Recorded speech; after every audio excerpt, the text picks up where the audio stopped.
falei para você que o Donald Trump é um cara meio doido? Pois é, o Orange Man, o Homem Laranja, não leva desaforo para casa e tá com sede de vingança.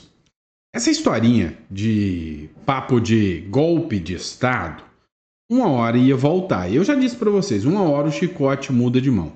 Agora, o Donald Trump fez uma acusação seríssima. Disse que o presidente esquerdista tentou um golpe de Estado e que quem tem que ir para a cadeia é ele. Vamos falar sobre isso? Teve uma publicação da Tulsi Gabbard, que é a diretora de inteligência nacional, uma das líderes ali da CIA. Diz que tem investigações pesadas da atuação da esquerda e que o presidente esquerdista tem que ir para a cadeia. Vamos falar sobre isso aqui com vocês, tá? Hoje é dia 23, esse é o nosso último editorial do dia. Muito obrigado pela confiança, pela credibilidade, a nossa janta com política agora, né? Outro ponto que a gente vai falar também é do voto do Luiz Fux, que apontou 4 grandes erros, 4 grandes abusos judiciais da decisão do ministro Alexandre de Moraes. E agora, nós estamos falando de um integrante da Suprema Corte, de um ministro da Suprema Corte, falando abertamente em abuso de autoridade. Agora, quanto ao Lula, não tem jeito de esconder mais. Dá uma olhada nessa matéria do Poder 360. Lula não me esconde mais. É um aspirante a ditador. Pois é, parece que os jornais estão perdendo o amor, estão perdendo aquele carinho exacerbado no Alexandre de Moraes e no Lula. Estão fazendo umas críticas bem pesadas.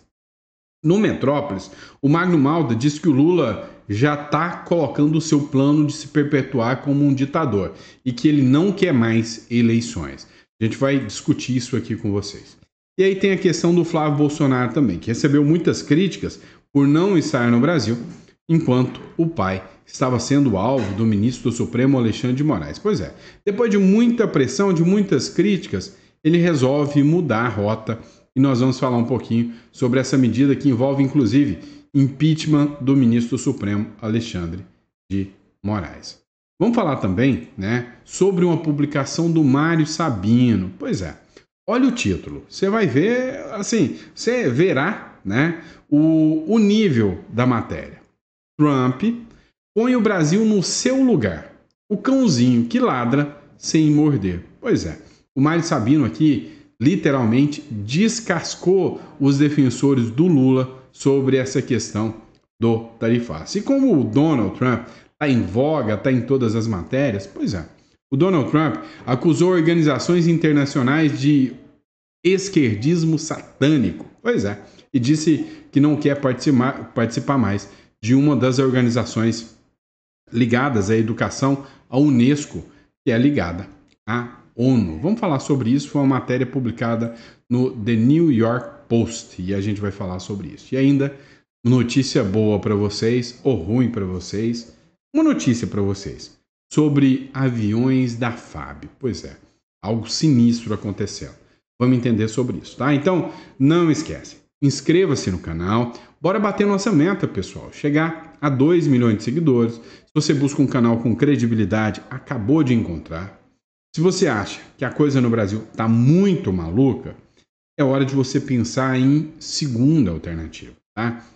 Tem que pensar, sim, em ter um plano B. Tem o Paraguai, tem o Uruguai, tem a Europa, tem Estados Unidos. A gente está aqui para te ajudar.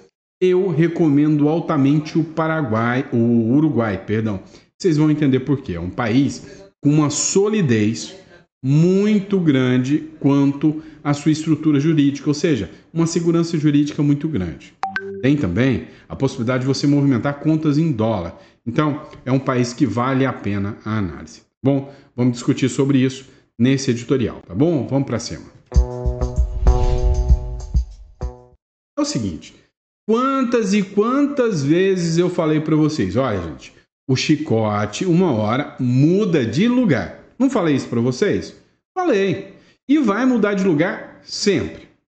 Aqui no Brasil, o que acontece?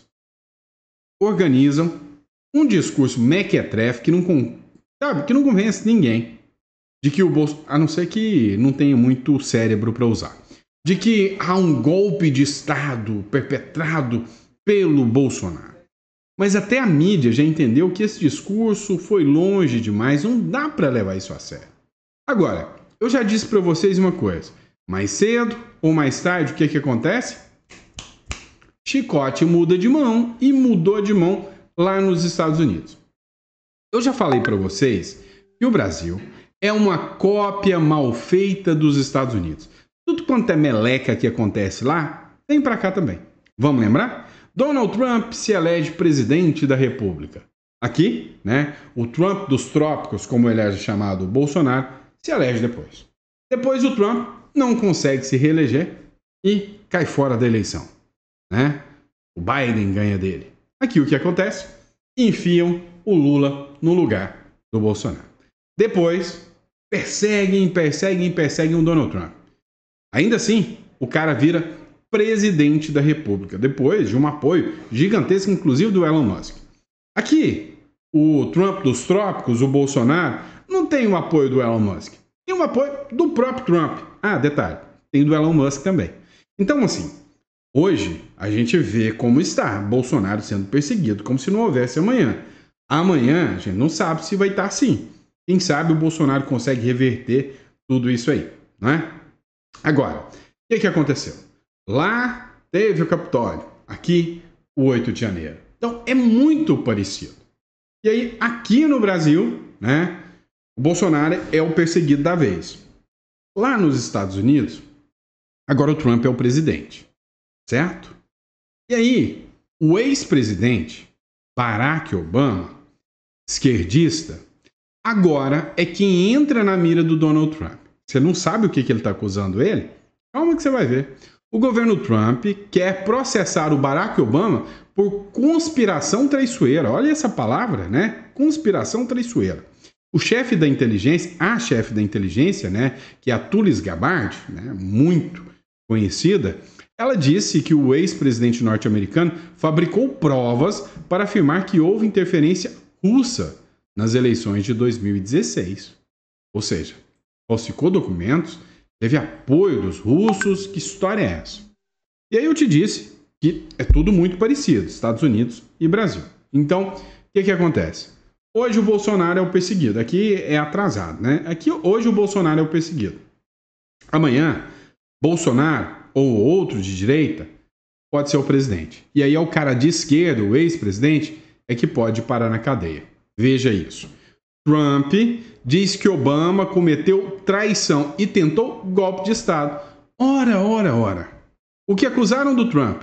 O que estão acusando o Bolsonaro? Agora o Trump chega no poder e está acusando a esquerda. Ou seja, como diria o Olavo de Carvalho, ou você os prende pelos crimes que eles cometeram, ou eles vão te prender pelos que você não cometeu. Olha só, o Trump aprendeu a regra do jogo. Que negócio de 4 linhas da Constituição é que nada. Do jeitinho que vocês fizeram comigo, eu vou fazer com vocês. Do jeitinho que estão fazendo com os meus aliados, abre aspas, Bolsonaro, eu vou fazer com vocês. O presidente dos Estados Unidos, Donald Trump, segundo essa matéria do Poder 360, disse nessa terça-feira que o ex-presidente Barack Obama, que é do Partido Democratas, né, cometeu uma traição e orquestrou um golpe de Estado. É, meu amigo. Ao tentar reverter a sua vitória nas eleições de 2016. O Obama foi pego, disse o Donald Trump. A declaração foi dada no Salão Oval da Casa Branca durante um encontro com o presidente das Filipinas, o Ferdinand Marcos Jr. Na ocasião, o Trump foi questionado por jornalistas a respeito do relatório da diretora de inteligência nacional, a Tulsi Gabbard, sobre a conspiração traiçoeira do Barack Obama. E aí, né, o Donald Trump deu uma resposta. Ele falou sobre uma interferência russa ao meu favor. E isso que ele fez foi tirar a credibilidade da eleição americana. Então, ele tem que ser preso. Você está vendo que a vara virou de mão? Agora, o que pode acontecer é o Barack Obama passar por tudo que o Bolsonaro está passando. Golpe de Estado, atentado às eleições e papati, patatá. Pois é. E amanhã, a hora que a direita voltar no poder aqui no Brasil, vai fazer a mesma coisa com o pessoal da esquerda? Não sei se vai, mas sinceramente, devia. Devia.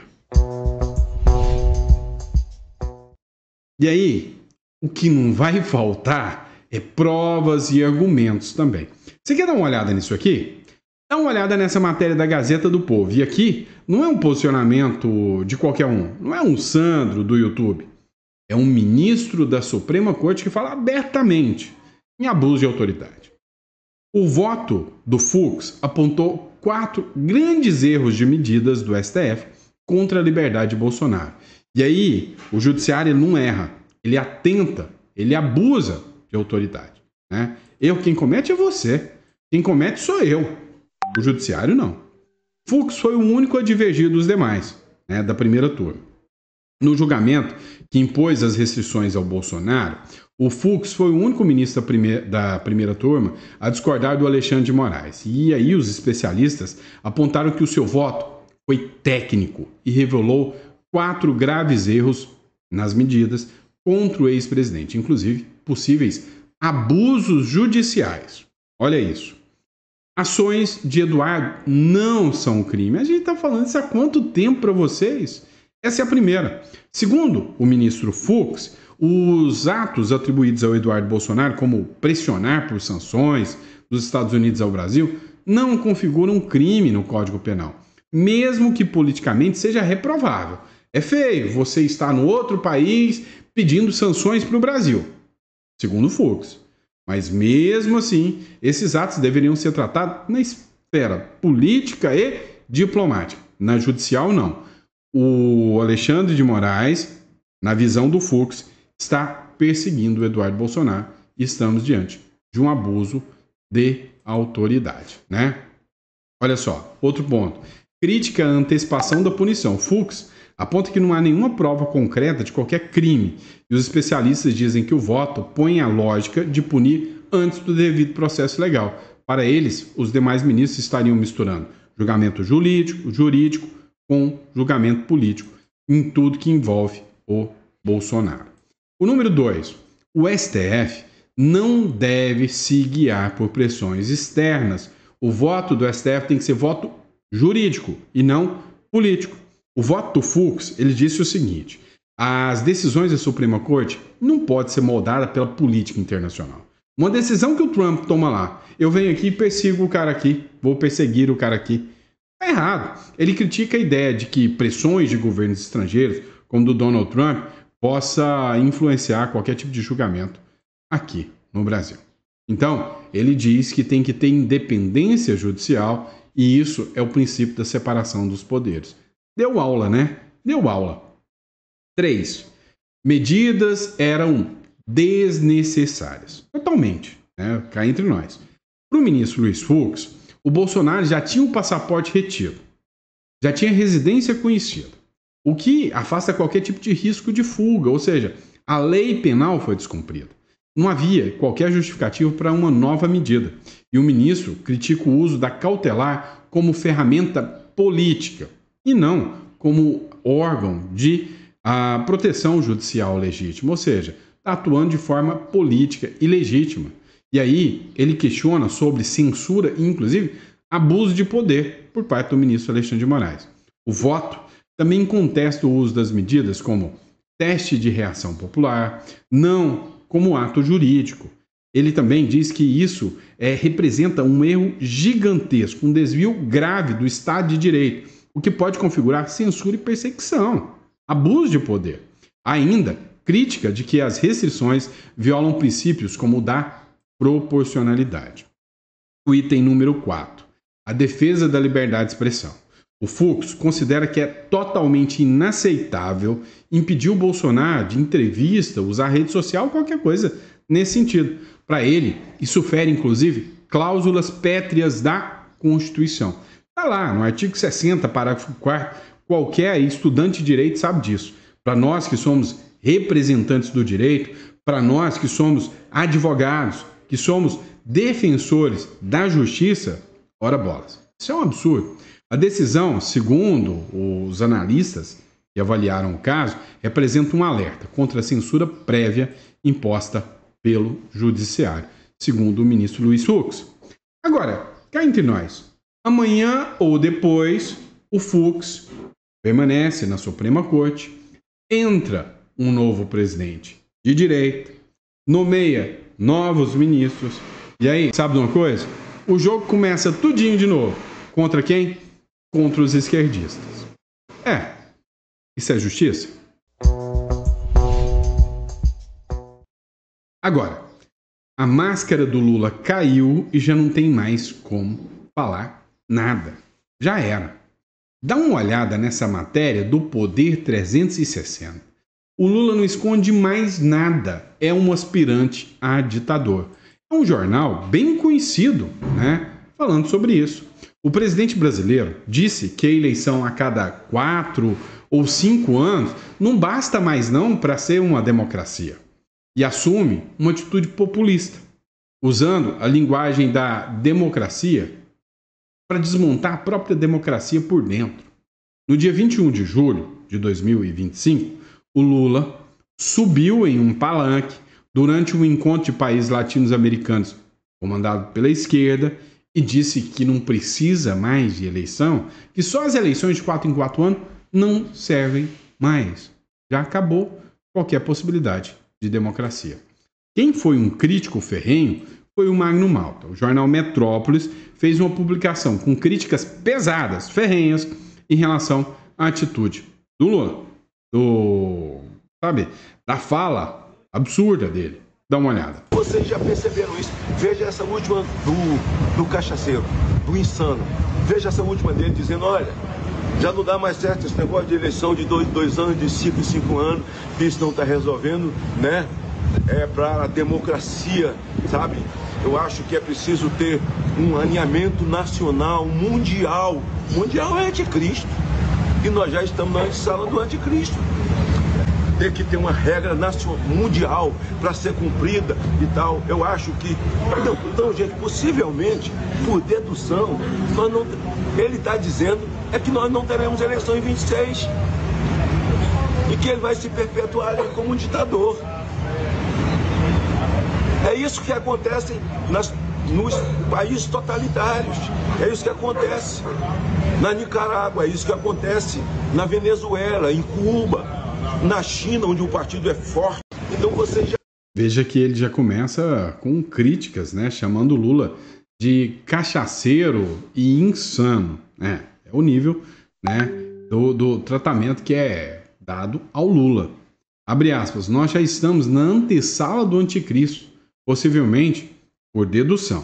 O que ele, Lula, está dizendo é que não teremos eleições em 2026 e que ele vai se perpetuar no poder como ditador.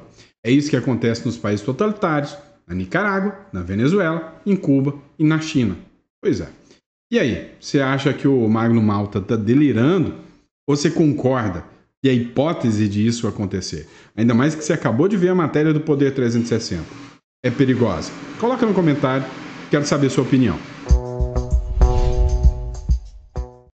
Vamos lá, pessoal. Vamos falar agora do Flávio Bolsonaro. Pensa num menino que tomou peia nos representantes da direita, mas levou crítica, mas muita crítica, por ter ido para Portugal, enquanto o pai aqui era alvo de medidas do ministro Alexandre de Moraes. Há quem diga que o Flávio Bolsonaro chega a receber alguma informação privilegiada de algum amigo da Polícia Federal. Nós vamos agir contra o seu pai. E ele, dá linha. Isso é uma balela, tá? Porque, segundo ele demonstrou, a passagem já estava comprada há muito tempo, né? E aí não dá para você comprar uma passagem prevendo que isso vai acontecer. Agora, que ele recebeu crítica, recebe, porque foi a segunda vez que isso aconteceu. Olha, críticas por ele estar fora enquanto o pai está aqui sendo sancionado, eu até me calo, não tenho o que falar sobre isso, né? Ou seja, não dá para você simplesmente falar, você tem que ficar aí de guarda-costas 24 horas por dia na cola do seu pai. Não dá. Agora, eu concordo com algumas críticas. E se eu tiver errado, você pode, puxa aí minha orelha. A minha crítica, eu concordo, tá? Que eu concordo, a crítica que eu concordo. Que assim que ele soube que o que estava acontecendo com o pai, ele como senador da República, tinha que dar a linha de Portugal na hora. Não tinha que esperar férias, terminar, só em agosto para voltar aqui. Ele recebe o dinheiro público, ele se diz um defensor da liberdade, e o pai dele sofrendo uma dessa, e ele fica por lá. aí eu concordo com essa crítica, tá? A não ser que ele realmente fosse fazer igual o próprio Eduardo Bolsonaro. Ficar lá na Europa, fazer denúncias contra o pai, contra os abusos contra o pai e ficar por lá. Mas se não é o caso, ele tinha que ter voltado. E aí, com o Bolsonaro sob pressão, o Flávio Bolsonaro cancelou as férias e voltou ao Brasil. Com críticas, né? Disseram, olha, atrasou demais, devia ter esperado aí, esperado nada, comprado um voo de volta e vindo para o Brasil para dar aí suporte ao pai. Quem estava do lado do pai aqui, que sobrou do lado do pai, foi o Jair Renan lá. Só que aí ele tentou redimir, né? Matéria também do Metrópolis, publicada há 2 horas agora. O Flávio Bolsonaro volta ao Brasil, mas para protocolar um novo pedido de impeachment do Alexandre de Moraes. Segundo o jornal Metrópolis, o Flávio Bolsonaro protocolou, quarta-feira, um novo pedido, feito de forma remota, tá? Um novo pedido de impeachment contra o ministro Supremo, Alexandre de Moraes, no Senado. O 01 do Bolsonaro, que é o Flávio Bolsonaro, ele disse que as medidas cautelares que foram impostas contra o Bolsonaro, contra o pai dele, configuram, por óbvio, abre aspas, censura prévia e extrapolam em muito os limites que regem o exercício da jurisdição penal e que a conduta dele, é óbvio, configura crime de responsabilidade. Abre aspas. Mais uma vez eu vou ler aqui o que o Flávio falou. O ministro relator abandona sua posição constitucional de julgador imparcial para assumir um protagonismo político absolutamente incompatível com o cargo que ocupa, antecipando um juízo de culpabilidade, censurando comunicações privadas, inclusive entre o pai e o filho, restringindo a liberdade de expressão nas redes sociais e tratando reuniões diplomáticas ordinárias com representantes estrangeiros como atos ilícitos ou suspeitos, o que representa uma inversão radical da lógica constitucional do papel da jurisdição penal em um Estado democrático de direito. Se você não entendeu nada do que eu li, ele usou aqui termos jurídicos, resumindo, está perseguindo meu pai e está abusando do direito. Foi isso que ele falou, mas com palavras rebuscadas.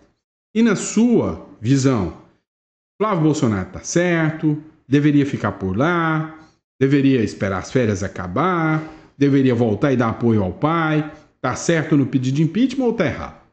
Seu comentário é importante. Vamos lá. E o discursinho do Lula contra o Donald Trump? Te convence? Para mim, não convence em nada. O Brasil é altamente dependente dos Estados Unidos. Olha essa matéria aqui.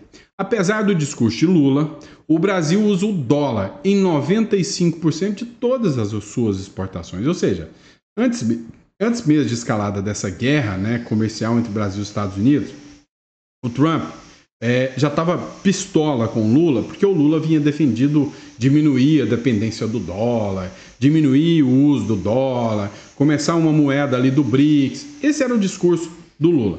Na prática, estava só no gogó, porque na prática o Brasil, desde quando o Lula assumiu, em momento algum o Lula diminuiu o uso do dólar. Pelo contrário, 95% de todas as exportações do Brasil ainda são em dólar, né? Então, assim, a grande questão é, o Lula mostrou que ele tem muito gogó, mas para enfrentar mesmo os Estados Unidos, não vai conseguir. E sabe o que eu achei interessante? Essa publicação aqui, que é do Mário Sabino, lá do jornal Metrópolis. A matéria diz o seguinte, olha, o Trump põe o Brasil no seu lugar. O de cãozinho que ladra, mas não morde. Ladra sem morder.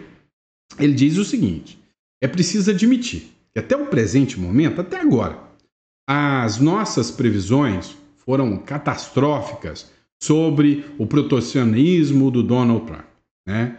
E, de forma alguma, feriu a economia dos Estados Unidos. Pelo contrário, essas previsões estavam todas erradas. O Donald Trump fez foi melhorar e muito a economia dos Estados Unidos.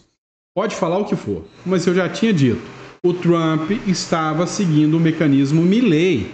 E o mecanismo Milley trouxe benefícios e vantagens enormes para a Argentina. O Trump estava repetindo. Só que com adequações, né? Por quê? Porque o Trump, cá entre nós, é a maior economia do mundo. Ele tem muito mais negócios bilaterais do que a própria Argentina. O Wall Street ele fez uma publicação. E na publicação do Wall Street Journal, ele falou que o inimigo fidalgo das tarifas do presidente americano está tendo muito resultado. Olha o que o Wall Street falou aqui. Quando o presidente Trump impôs tarifas às nações de todo o mundo na primavera passada, muitos economistas temiam que o assunto dos preços e dos cortes das despesas poderiam paralisar a economia. A confiança dos consumidores caiu. O índice acionário S&P Morgan, 500, desceu 19% entre fevereiro e abril. O mundo prendeu a respiração à espera do colapso. Mas isso não aconteceu. Hoje, empresas e consumidores estão reencontrando a segurança e crescem as provas de aqueles que haviam freado o consumo começaram de novo a gastar. O mercado acionário está atingindo níveis recordes. O índice de confiança dos consumidores, que era baixo nos últimos 3 anos, voltou a subir. As vendas no varejo superaram as previsões dos economistas. E a inflação galopante dos Estados Unidos não se concretizou. Ora, ao menos por hora. Não é opinião, gente. É constatação. O governo de direita apresenta resultados 100% melhores do que a tragédia que um governo de esquerda apresenta. Vem cá. A previsão que eu fiz, tá? E aí, Sandro, você é economista? Não, eu não sou economista. Eu sou advogado, sou formado em direito. Minha especialidade é tributário, tá? Sou especialista em direito tributário. Fui aluno do Ives Gandra, sou formado em filosofia, mas no campo de economia, eu sou mestre pela Must University, tá? Sobre comércio internacional, International Business. E isso muito me interessa, tá? Muito me interessa porque eu trabalho com relações exteriores o tempo todo. Então, dava para perceber o caminho que o mercado está tomando. Ora, bolas. Eu avisei que a economia americana não ia ficar ruim com Donald Trump. Isso era conversa fiada, né? E aí, o próprio Mário Sabino aqui fala, isso não é opinião não, isso é constatação. O governo de Donald Trump é um sucesso econômico. Eu vou ler para vocês. Não é opinião, é constatação. O governo de Donald Trump é um sucesso econômico. E não adianta o Brasil achar que com esse êxito ele amolecerá conosco, sem que tenhamos de nos dobrar à força dos Estados Unidos. Ou seja, o fato é que o presidente do Brasil, se entrar nessa briga, quem vai se lascar é o povo brasileiro. E aí, a gente precisa compartilhar esse vídeo, passar essa informação para maiores pessoas, e tem gente achando que a culpa do tarifaço do Trump é do Bolsonaro. Todo mundo sabe que não é. Quem ameaça o dólar é o Bolsonaro? Não, é o Lula. Quem se junta com ditaduras como a Rússia, como a Venezuela, é o Bolsonaro? Não, é o Lula. Então, meu amigo, o grande problema do Brasil não é Bolsonaro, é Lula. E aí o Donald Trump ele já chegou com um discurso anti-esquerda, anti-woke. A gente precisa entender. Você pode não gostar do Trump, você pode ter críticas ao Trump, assim como eu tenho. Eu falei e teve um monte de gente que escreveu, né? Sempre tem uns mimimi. Ai, desinscrevendo do canal, saindo do canal. Mas eu falei, vou repetir. Mesmo que você não goste, e saia do canal. Eu não tô aqui pra agradar só para ter seu like. Eu tô aqui para falar a verdade. Eu acho que o Donald Trump fez uma grande meleca. Ele errou. Errou em pôr tarifas de 50% no Brasil, falando que a culpa era do Bolsonaro. Só serviu para dar margem aí pro próprio Lula. Então, a minha visão é que o Trump deveria ter aplicado a Lei Magnitsky, ter falado que a Lei Magnitsky é por causa do Bolsonaro, ter aplicado as sanções dizendo o seguinte, Brasil, você me cobra mais. Brasil, você está atentando contra a minha moeda. Brasil, você está colocando aí práticas comerciais abusivas. Então, tarifa para você. Ou seja, uma coisa é uma coisa, outra coisa é outra coisa. Né? Como diria o grande filósofo Paulinho Gogó. Agora, vamos entender uma coisa. O Donald Trump acerta em muitas coisas. E se tem uma que, para mim, é para aplaudir de pé, é essa informação que o Ivan Kleber trouxe agora. O presidente Donald Trump está retirando dos Estados Unidos da Organização das Nações Unidas para a Educação, a Ciência e a cultura. É a Unesco, né? Aquela entidade woke, né? Aquela entidade esquerdiana que existe. O Trump falou, quer saber? Danem-se. Tô saindo. Tô pulando fora. E aí, ele caiu atirando. Criticando, né, as suas inclinações anti-América, anti-Israel, bem como uma agenda woke, segundo uma publicação que foi feita no The New York Post, né? Olha só, matéria do The New York Post. Trump retirará os Estados Unidos da Unesco por políticas de DEI, né? Que é inclinação pró-Palestina, pró-China, pró-woke. Então, aplaudam de pé o Donald Trump. Então, comigo, você já tem que ir se acostumando comigo. O negócio comigo é o seguinte. Quando sei, digo que sei. Quando não sei, digo que não sei. E não é a escolinha do professor Ramon. Sinceramente, quando eu acho que tá certo, eu elogio. Seja o Lula. Quando eu acho que tá errado, eu critico. Seja Trump, seja o Bolsonaro, quem quer que seja. Agora, a gente tenta. Nem sempre consegue, mas tenta ser coerente, tá? E nessa aqui, o Trump bateu um bolão. Agora vem cá. Se você imagina que o Brasil tá quebrando, é porque você tá certo. Dá uma olhada nessa aqui. Matéria do Metrópolis, da Andresa Matais. Aviões da FAB para ministros só tem combustível até dia 3 de agosto. Ainda acho muito. Por mim, queria que vocês andassem de carroça ou pagassem do seu próprio bolso. Essa é a verdade. As aeronaves da Força Aérea Brasileira, que são utilizadas no transporte de autoridades, só tem querosene de aviação garantido para decolar até o dia 3 de agosto. Depois dessa data, os voos vão parar. Eu acho é pouco. Compra burro, ou seja, pega um monte de eleitor do Lula e põe para puxar carroça. E aí esses ministros vão andar com carroça. Porque quando um país não tem política de austeridade fiscal, quando um país não cuida do seu dinheiro para gastar menos do que ganha, vai dar nisso. Então, vocês querem o quê? Pular da ponte e cair para cima? Não vai acontecer. Ora, bolas, o óbvio acontece. Gasta demais, vai faltar dinheiro. A FAB foi procurada pela Andresa Matais. E a FAB informou que as atividades da Força Aérea, impactadas pelo contingenciamento de cerca de 812 milhões que o Lula tirou, para onde foi, não sei, né? Foi sofrido pelo Comando da Aeronáutica, pela Comair, em maio. Abre aspas, olha o que eles disseram. Houve impactos severos em praticamente todas as atividades, desde as operacionais até as logísticas e administrativas, foi o que o Comando informou. E cá entre nós, acho é pouco. Para os ministros que vão ter que andar de carroça, acho é pouco. Para essa turma da Força Aérea, é assim, não fizeram L? Não é isso que vocês acham bonito? Se tá faltando dinheiro, fazer o quê? Dinheiro não é capim. Se fosse capim, os esquerdistas iam comer e deixar a gente sem do meu jeito. Fazer o quê, não é? E é isso, pessoal. Espero que vocês tenham gostado do nosso editorial. Teve um pouco de ironia aqui, né? A gente começa a ficar pistola que essa turma da Left People aí é fato. Mas lembrando a vocês, pessoal, você quer contratar a consultoria nossa, tá?